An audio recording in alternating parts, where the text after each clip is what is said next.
The kick's power comes from the torque generated by the rotation of the hips. It's the same principle that cracks a whip. Turning the hips just a few degrees forces the foot to travel a much greater distance and creates a lot of speed as it does. The longer the leg and quicker the rotation, the faster the kick.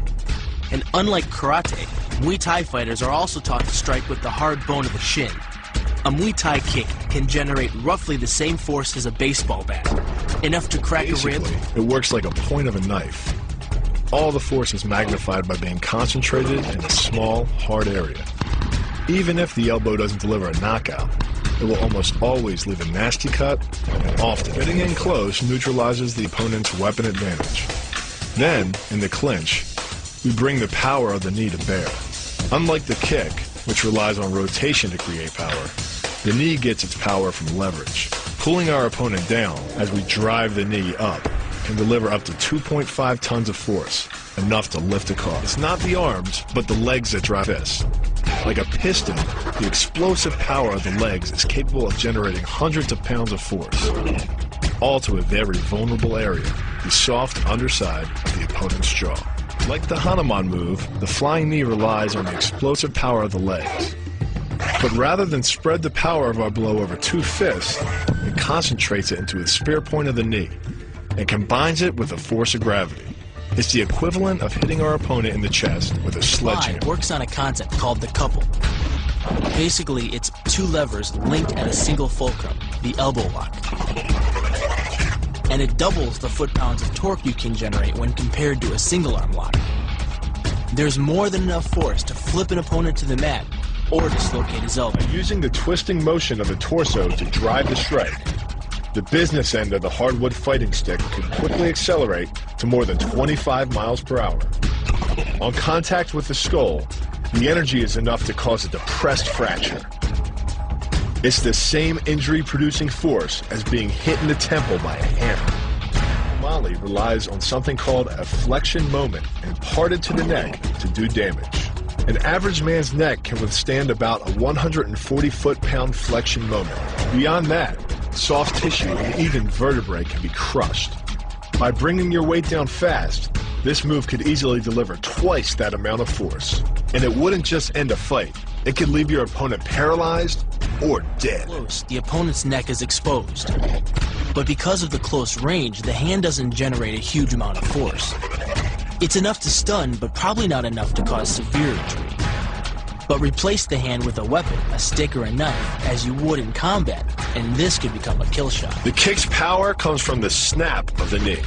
The snap is created when the quadricep, the largest muscle in the body, contracts and pulls the tendon connecting to the foot over the knee. Using the knee as a pulley, the strength of the quad is enough to accelerate your foot to speeds close to 30 miles per hour.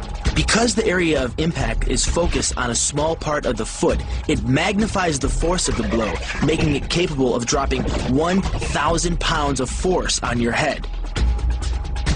It's like getting whacked in the head with a Louisville Slugger. Works by taking the opponent's blow at an angle, which deflects the energy of the blow away from the vulnerable torso. The harder you block, the further his blow will be deflected, and the more open he'll be to a counter strike. Rotating your fist 180 degrees right before it strikes the intended target. The twisting snap of the arm maximizes the speed of the punch and magnifies the force of the blow by concentrating the impact on the first two knuckles of your hand.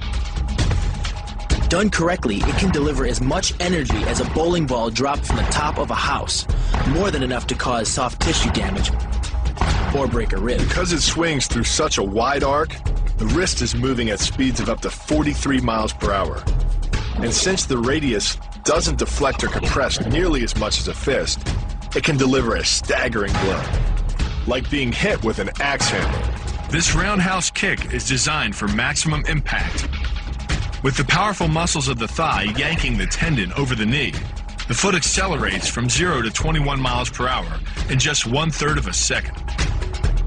Combine that with the reinforced shoe, and this kick can drive the nose bone back up into the brain.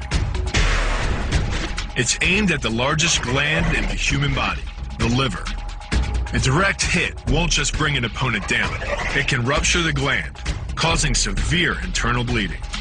But the liver is well protected by the rib cage, so the kick must be accurate to within half an inch. In this move, the forward propulsion of the hips, combined with the piston motion of the lower leg, can send well over 700 pounds of force directly through the rigid bone of the heel.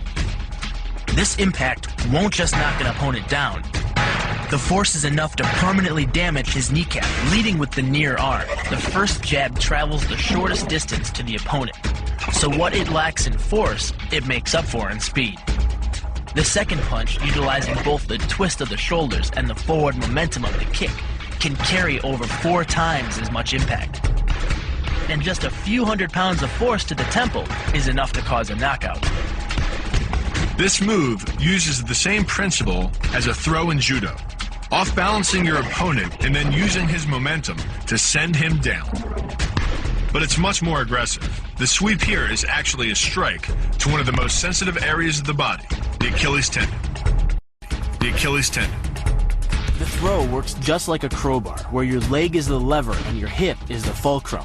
The trick is positioning your body in just the right place. If you're just an inch off the placement of your thigh and hip, the amount of energy needed to throw an opponent can more than double. But performed correctly, Uchimata requires almost no energy, yet it can deliver up to 5,000 pounds of force. If it weren't for the mat, a throw like Uchimata would be enough to cause serious injury or even paralysis. You use the strength of your legs to maintain your dominant position while you secure the choke. Just a few pounds of pressure on the collar of his gi is enough to reduce the blood flow to the brain to a trickle and end the match. Hold this move for 10 seconds and the fighter will black out. Hold it just a bit longer and he's dead. By bending the elbow across the fulcrum of your hips, you're subjecting the weak joint to the leverage of 2 strong forces: the pull of your thighs on his shoulder and your hands on his wrists. As little as 1,000 pounds of force can be enough to destroy the elbow. The leverage of the armbar can supply much more than that. The sacrifice throw is a simple lesson in conservation of energy. The stronger the opponent attacks, the further he gets thrown. It works like a catapult, where your opponent's momentum supplies the counterweight. The faster he's going, the further he's going to fly. And the harder he's going to land. That land with the side, ball, or top of the foot. The gastrizin uses the heel to deliver the blow. This alignment of the heel, ankle, lower leg complex channels some 2,000 pounds of force into the opponent. More than enough to break a baseball bat. The higher you can lift your opponent in this move, the faster he'll hit the ground. It's not just your force working against him. His acceleration due to gravity can mean his head hits the ground with a 3,500 pound impact. On a hard surface like concrete, this is more than enough to cause a serious brain injury. First, the opponent's arm works as the lever to optimize your control. Second, your own back serves as a pivot point for the throw. The strength and stability of your back allows you to throw a much heavier opponent than in a move that requires you to lift him. This move uses your opponent's arm as a lever working against him. The greater the torque on his shoulder, the greater the pain inflicted. And exceeding the joint's normal range of motion causes more than just pain. The soft tissue, muscles, and the bone can all be seriously damaged by this pressure. The goal of this lock is to stretch the tendons at the top of the foot to the breaking point. The strongest tendons have a tensile force threshold of just over 400 pounds. Applying any more pressure than that can tear the tendons from their base or snap them in two. Because you don't have time to cock your arm in a surprise attack, bursting's effectiveness doesn't come from the rotational power of the torso. Instead, it's driven by the legs, which hurl you forward into your opponent. Both the block and the strike land with 300 pounds of force, more than enough to collapse the windpipe or fracture the delicate bones of the face. Doing the 360 defense requires you keep your body in motion at all times, using your arms to defend different angles of attack. The key is keeping your arms at an oblique angle with your hands open and straight so that you don't take any blows straight on. Each is deflected down the angle of your forearm, which reduces its impact. Your opponent is relying on his grip strength and outstretched arms to maintain the choke. The strength of your back and shoulder muscles is greater than the applied force of your opponent's hold, so it doesn't take much to break his grip. And the closer your hands are to your own neck, the greater the leverage.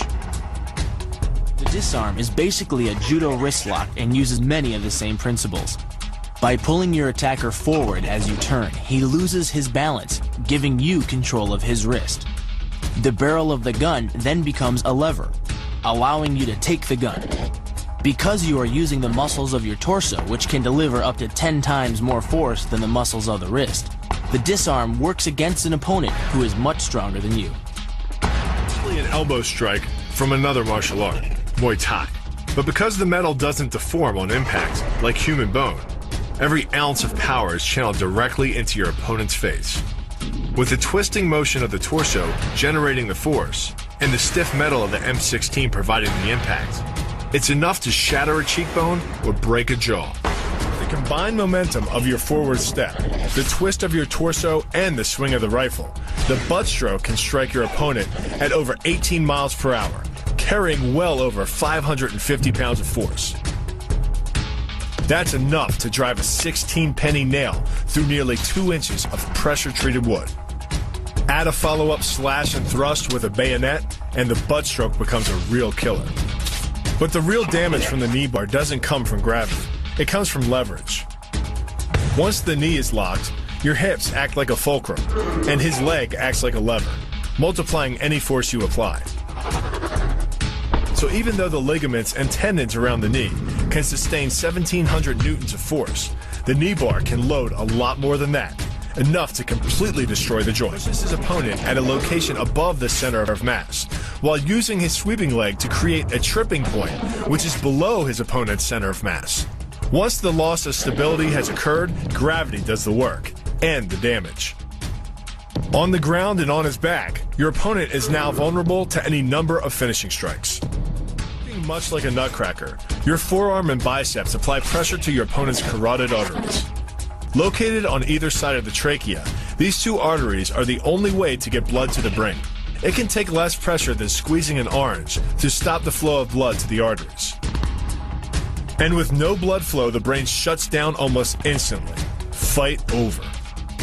Control of your opponent's leg, you turn his hip into a pivot point. And there are two forces being imparted about the pivot point, one by the arm above and one by the sweep below. These forces act as a couple, resulting in your opponent's rotation that slams him right to the deck. And given the speed of rotation and the force of gravity, that impact could cause permanent injury. The key to the double is to hit your opponent below his rib cage, which knocks him off his center of gravity. Wrapping your arms around his legs prevents him from regaining it. Your forward momentum, coupled with the upward thrust of your hips, gets your opponent airborne. Driving him to the mat can yield over 3,000 pounds of injury-producing force. That's like dropping a 20-pound bag of cement off a 9-foot ladder onto someone's chest. The key to the sprawl is sliding your legs backward, while leaning in and locking your hips at the same time. This forces your opponent's center of mass beyond its stability zone. Coupled with the downward thrust of your forearms, he's now supporting your entire upper body with the back of his neck and head, which leaves him face down on the mat, vulnerable to any number of attacks. The power of this move comes from the spin. Like the wrecking ball at the end of a demolition crane, the power is generated by the rotation of the body. In conjunction with the snap of the knee, the foot achieves a velocity of nearly 30 miles per hour. When the heel connects with the solar plexus, it transfers 1,400 pounds of force, enough to damage internal organs and fracture multiple ribs. It gets its power from the pressure exerted by your legs. The first leg imparts pressure to the carotid artery. The second leg, working in conjunction with your arms, optimizes that pressure, transforming you into a human vice grip. If your opponent doesn't tap out, he'll pass out. Much longer and permanent brain damage can ensue. Is a combination of two levers. While your legs push up on your opponent's neck, your arms apply downward pressure to his trapped wrist. The opposing forces turn the elbow into an ad hoc fulcrum point. The armbar can result in a complete destruction of the elbow's articulating structures. The move is difficult but devastating. There's no opposing object to push against, so all the energy of the move must come from the momentum of the leap and the acceleration of the kick. The snapping motion of the lower leg functions much like a coiled spring. When unleashed, the kick reaches impact speeds of 20 miles per hour and delivers up to 400 pounds of force to the opponent's chest. The key to this synergy of speed and power is punch technique, punch location, and punch frequency. With your elbows tucked in behind your fist, the energy of each punch is maximized. And because the punch is delivered to your opponent's core along a center line, the more directly that force is transmitted to his body. The effect is similar to that of continually slamming a battering ram against a door. No matter how strong, it can only sustain so many blows before it collapses. This kick is all about speed. The further the foot travels, the greater its acceleration, and the more dangerous a weapon it becomes. Powered by the muscles of the hip flexor and the quadriceps, by the time your foot reaches your opponent's throat, it's traveling nearly 40 miles per hour. That type of speed yields over 1,000 pounds of force, enough to puncture the Adam's apple and crush your windpipe. The power of the takedown is derived from the simple mechanical advantage you hold over your opponent. By wrapping up his striking leg at the upper thigh, you've placed your opponent in what's called conditional stability. If he remains stationary, he could technically maintain his balance indefinitely. But by driving him backward and initiating a sweep of his other leg, you've added two destabilizing factors, and the loose center of gravity simply cannot hold. By grabbing the wrist, you provide hundreds of pounds of additional leverage. This reduces your opponent's ground weight by half and allows you to more easily knock your opponent off balance. The rotation of the hips then amplifies the power of the leg sweep. Coupled with the wrist grip, you are in complete control of your opponent's body. Leaning back slightly and driving the knee up utilizes the full power of the thigh, and the foot accelerates up to 16 miles an hour in just 1/4 of a second. That's twice the acceleration speed of a Porsche. Coupled with the rotation of the hips, the kick can impart 450 pounds of force upon impact with the ribs. When executed perfectly, it's a motion similar to cracking a 2x4 with a sledgehammer. The calf crush works because of the ankle lock. Working in conjunction with your leg, it serves as a sort of high torque pinch point, imparting hundreds of pounds of force on the tibia and fibula. The tibia and fibula are some of the strongest bones of the human body, but creating this pinch point allows you to deliver enough force to easily break them, which leaves your opponent with two choices: tap out and admit defeat, or risk permanently losing the use of your leg. The key to the scissors takedown can be found in the move's name. Throwing your legs around either side of your opponent, one high on the torso, the other just in the crease of the knee, provides you with a lever on either side of his body. It's literally like a piece of paper between two blades of a scissor, only instead of slicing through paper, you're using a combination of potential and kinetic energy to cut through your opponent's center of gravity.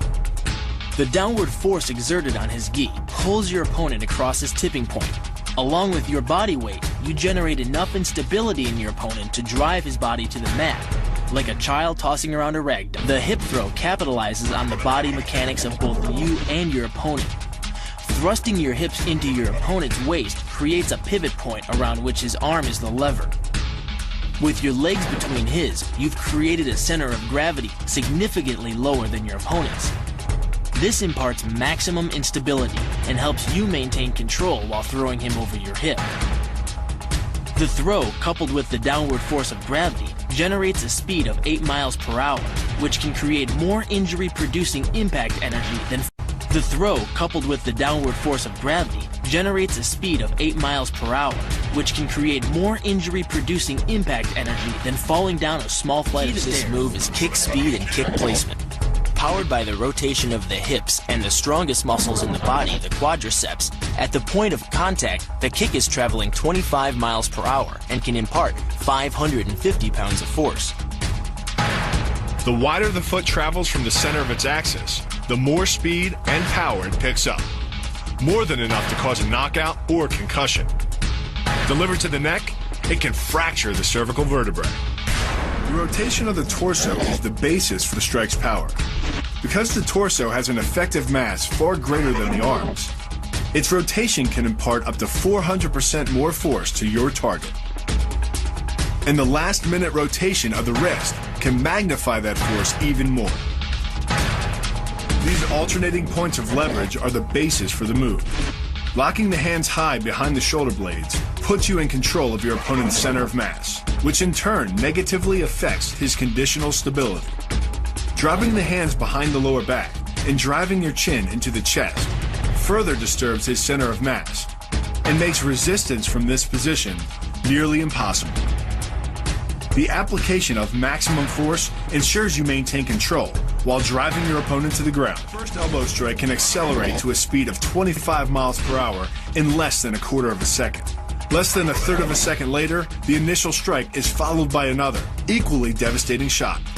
By employing the bony tip of the elbow, these strikes deliver a double dose of injury-producing energy and can result in a broken nose, facial fractures, or a wicked Throwing cut. your body into the air, you effectively become a human missile, hurling your entire body mass into your opponent's gut. The force created by the body's forward momentum is partially absorbed by your opponent, which can knock the wind out of him or even crack a rib.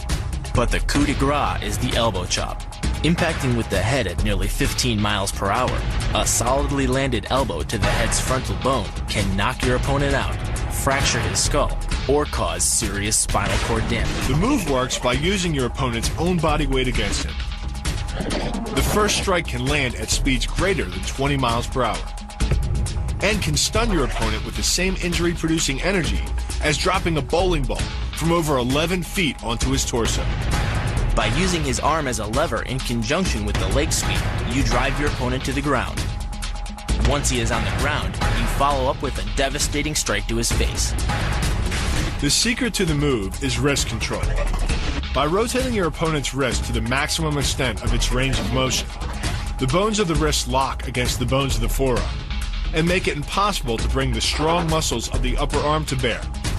Then, you can pull your opponent off balance and into a potent knee strike. The combined force of the knee strike and your opponent's forward momentum can be as much as 2,000 pounds, enough to dent sheet metal. The effectiveness of the Pollock Highmouth lies not in raw power, but in speed. By relying on your triceps to snap the strikes forward over the elbow, 3 blows can hit in 7/10 of a second. The final impact of the strike to your opponent's face can deliver as much as 175 watts of power, more than enough power to stun him or crush the cartilage of his nose.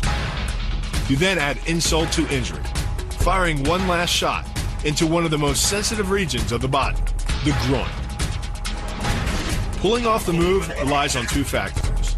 The first is to combine the block and the strike into a single action. This reduces the time your opponent has to respond to just 1/10 of a second.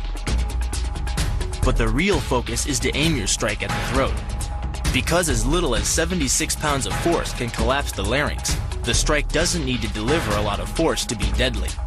One blow like this, and the fight is over. The hyperextension of the elbow, created by pulling back on the locked arm, virtually ensures that he will be taken down. The knee strike to the wrist dislodges the knife and further loads the elbow and shoulder. The technique can easily result in damage to the elbow joint, the tendons of the rotator cuff, or even a broken arm. The key to this move is turning your opponent's lower arm into a lever. By grabbing his arm during the initial attack, you set up the lever such that direct loading to his elbow joint is achieved. Once the elbow is locked and loaded, you can pull a much heavier opponent off balance by simply lowering your center of weight. With practice, the ninja can hit his intended target from distances as great as 45 feet. At impact, that's more powerful than a Major League Baseball This move pitch. is more about timing and precision than power. Instead of hacking through the limb, the first strike imparts an injury just a few inches below the elbow. The sword's razor-sharp blade easily slices through the soft tissue of the attacker's arm. This opens up his defense and provides the ninja a clean opportunity to deliver the kill stroke, a powerful shot to the top of his head. The tornado kick is a study in controlled chaos. A quick spin confuses your opponent. Then one knee is thrust into the air, launching your entire body high enough to fire a powerful kick. The momentum generated by your body weight rotating freely, combined with a powerful hip thrust, creates a devastating blow of over 700 pounds of force upon impact. More than enough to permanently damage the hyaline cartilage that protects the larynx and spinal cord. What makes this combo so effective is the momentum behind it.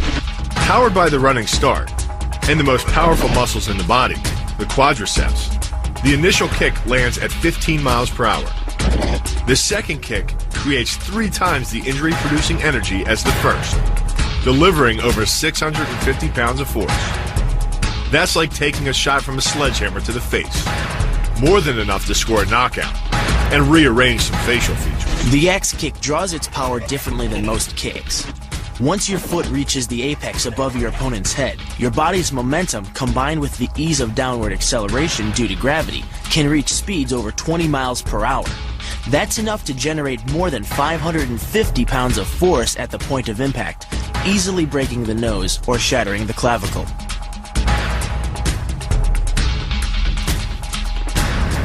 The power of this move comes from the spin. The rotation of the torso, combined with the foot at the extremity of that rotation, generates speeds of over 20 miles per hour. By the time the heel connects with the solar plexus, it is traveling 60 miles per hour and transfers over 450 pounds of force, enough to break ribs and even damage internal organs.